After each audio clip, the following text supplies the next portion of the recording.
मुख्यमंत्र्यांच्या पत्रकारांशी अनौपचारिक गप्पा झाल्या। शक्तीपीठ महामार्गात बदल होऊ शकतो अशी मोठी घोषणा मुख्यमंत्र्यांनी केली।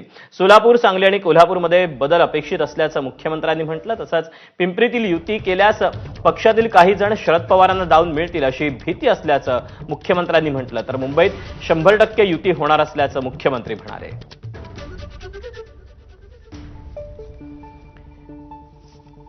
काल देखील मुख्यमंत्र्यांनी पत्रकारांशी गप्पा मारलेल्या होत्या, संवाद साधलेल्या होत्या। त्यावेळेला देखील त्यांनी युतीबाबत भाष्य केलं होतं आणि आज देखील मुख्यमंत्र्यांनी नागपूरमध्ये अनौपचारिक गप्पा पत्रकारांशी मारलेल्या होत्या आणि याच दरम्यान त्यांनी शक्तीपीठ महामार्गामध्ये बदल होण्याची जी शक्यता आहे ती देखील वर्तवलेली आहे। याशिवाय सोलापूर, सांगली आणि कोल्हापूरमध्ये हे बदल अपेक्षित असल्याचं देखील मुख्यमंत्री म्हणालेले आहेत। त्याचप्रमाणे जी पिंपरीमध्ये जी युती होऊ घातलेली आहे किंवा जी स्वतंत्र जे लढण्याचा जे वक्तव्य आहे ते देखील मुख्यमंत्र्यांनी केलेलं आहे।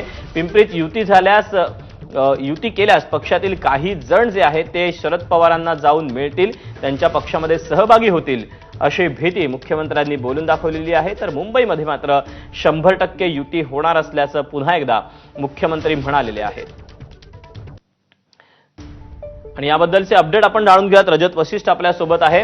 रजत, काल देखील पत्रकारांशी गप्पा मारत असताना मुख्यमंत्र्यांनी अनेक गोष्टी बोलून दाखवलेल्या होत्या। आज देखील त्यांनी अनेक अशा महत्त्वाच्या गोष्टी म्हटलेल्या आहेत। काय काय नक्की मुख्यमंत्र्यांनी या अनौपचारिक गप्पांमध्ये सांगितलंय? दीपक, नक्कीच अनौपचारिक गप्पा होत्या, मात्र बऱ्याचशा गोष्टींचे संकेत जे आहेत ते मुख्यमंत्र्यांनी दिलेले आहेत आणि त्याच्यामध्ये सर्वात प्रमुख म्हणजे महाराष्ट्राचा एक अत्यंत महत्त्वाचा आणि महत्त्वाकांक्षी प्रकल्प आहे म्हणजे शक्तीपीठ महामार्ग आणि त्याला काही स्तरावरून आणि काही पर्टिक्युलर पॉकेट्स आहेत राज्यातले तिथे विरोधही होत आहे। मात्र आज मुख्यमंत्र्यांनी अत्यंत महत्त्वाची एक गोष्ट अनौपचारिक गप्पांमध्ये सांगितली आहे की काही जिल्ह्यांमध्ये खास करून सांगली असेल, सोलापूर असेल आणि कोल्हापूरचा अगदी चंदगड तालुक्याचा जो पार्ट आहे त्या ठिकाणी शक्तीपीठ महामार्गाचा आता सध्या जो प्रस्तावित अलाइनमेंट आहे त्याच्यामध्ये बदल केले जाऊ शकतात। आणखी काही चांगल्या तऱ्हेने त्याची अंमलबजावणी करता येईल का याच्याबद्दल विचार सुरू आहे। त्यामुळे 3 जिल्ह्यांमध्ये आणि जास्त विरोधही याच जिल्ह्यांमधून होत आहे। त्यामुळे या ठिकाणी जर अलाइनमेंट बदलला गेला तर होऊ शकते की भविष्यात तो विरोध होणार नाही अशी शक्यता राहू शकते आणि त्यामुळे शक्तीपीठ महामार्गाच्या 3 जिल्ह्यांमध्ये अलाइनमेंट बदलला जाऊ शकतो। ही एक अत्यंत महत्त्वाची माहिती मुख्यमंत्र्यांनी दिली आणि सोबतच दुसरं म्हणजे आता येणारे जे स्थानिक स्वराज्य संस्थांच्या निवडणुका आहेत त्या निवडणुकांसाठी कुठं महायुती होणार आहे, कुठं नाही होणार या संदर्भात चर्चा सुरू असतात। महायुतीचे नेतेही वेगवेगळे वक्तव्य करत असतात।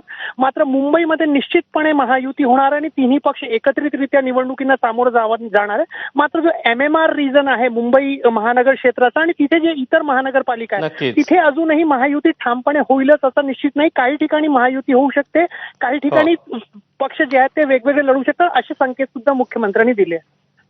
रजत, धन्यवाद दिलेल्या सविस्तर माहितीबद्दल।